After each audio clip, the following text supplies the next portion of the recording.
Juhi became poor for a year. When he found himself helpless from all sides, he went home and said to his wife, "Oh woman, you have a weapon, so get up and find a hunt so that we can make money from that. You have a bow eyebrow and charisma, so why don't you use it? Sow seed and trap, but trap a hunt that is plump. Do not feed him. Try to trick him with good deceptions." When the woman heard this, as if she wanted before, she loudly went to the judge and complained about her husband and said that this Juhi is careless. She was screaming and moaning, and while moaning, she was pointing her eyebrows at the judge and smiling. The judge, who had understood the purpose of the woman's eyebrow gesture, said angrily, "This place is too crowded and I cannot judge. Come to my house soon so that I can see what harm this husband of yours has done to you." The woman said, "Oh judge, there is a lot of people in your house. Everyone comes to your house for their problems." The judge said, "So what should I do?" The woman said, "No one is at my home at the moment. My husband has gone to the village and we don't have a doorman or a guard. If possible, come tonight." The woman showed so much flirtatiousness and sarcasm and sang in the judge's ear that she finally tamed him, and the judge agreed to go to the woman's house at night.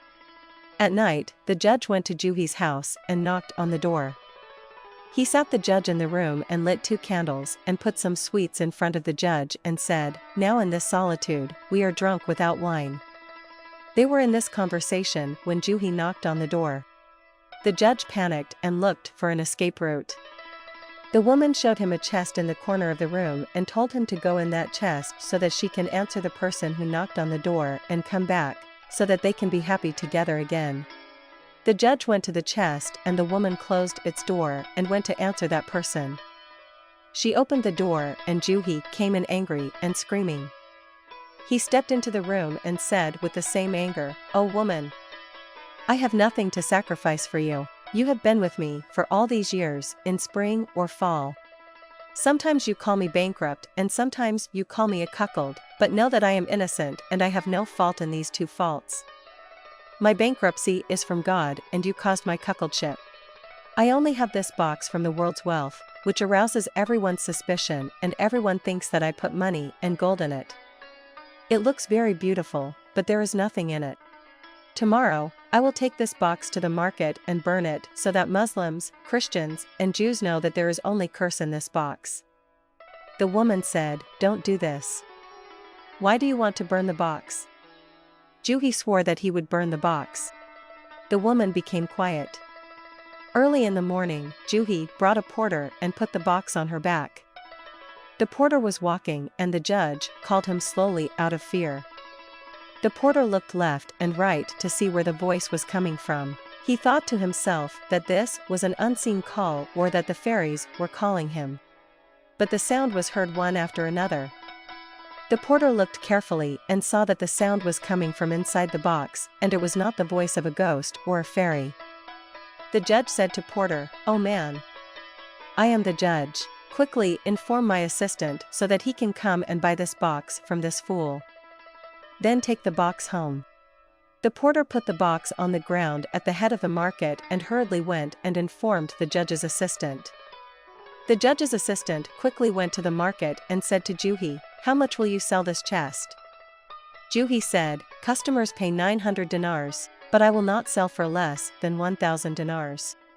The judge's assistant said, "You stupid man. Shame on you. The price of the box is known."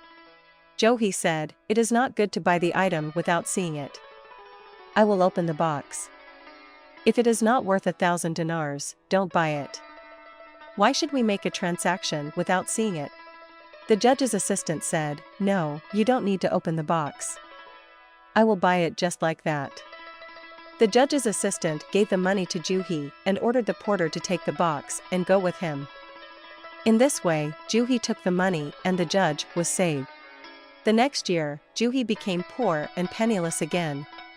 He turned to his wife again and said, "Oh woman, you know the game well. This year, go to the judge and file a complaint against me so that we can fool him and get money from him." After hearing this, Juhi's wife put on a veil and went to the judge with a group of women. This time, a woman had become his translator and spoke for her so that the judge would not recognize her and not remember the disaster that she had caused to him last year. The woman raised an eyebrow at the judge from the corner of the veil. He heard the translator and saw the gesture of his eyebrow. He said, "Go and bring the plaintiff so that I can take your money from him." The woman went and brought Juhi. The judge, who had never met Juhi before and was in the prison box during that incident, did not recognize Juhi. So he turned to Juhi and said, "Why don't you give this woman money?"